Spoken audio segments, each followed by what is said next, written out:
So October చాలా exciting month, ఎందుకంటే బాహుబలికి సంబంధించి రకరకాల విషయాలన్నీ బయటకు వస్తున్నాయండి. ఇప్పుడు రాణా చెప్పినట్టు ఫస్ట్ థింగ్ రేపొద్దున్నే Baahubali animated series cartoon, Baahubali అనే కార్టూన్ సిరీస్ కంటిన్యూస్గా సిరీస్ రాబోతుంది అమెజాన్ ప్రైమ్లో.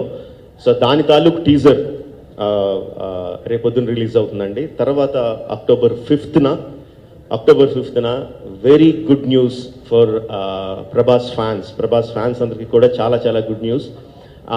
గుడ్ న్యూస్ అంటే కంపెనీస్ పెళ్ళి అనుకున్నారు, పెళ్ళి కాదండి దాన్ని. అది రిలీజ్ అయితే కానీ చేసుకోడు. చేసుకోడు అంటే అది నేను చెప్పింది కాదు, తను చెప్పింది, నాకు సంబంధించింది కాదు. సో అండ్ గుడ్ న్యూస్ అంటే తన తర్వాత సినిమా కూడా కాదు, దాని గురించి కూడా కాదు. అఫ్కోర్స్ అది చాలా గుడ్ న్యూస్ ప్రభాస్ ఫ్యాన్స్ అందరికీ. దాని కన్నీళ్ళకి సంబంధించి కాకుండా very very good news October 5న. ప్రభాస్ ఫ్యాన్స్ మాత్రమే కాదు, సౌత్ ఇండియాలో ఉన్న వాళ్ళందరికీ కూడా ప్రౌడ్గా ఫీల్ అయ్యే ఒక న్యూస్ అండి. అక్టోబర్ 5న రిలీజ్ కాబడుతుంది. So that is something that we are all looking forward to, that will all look forward to.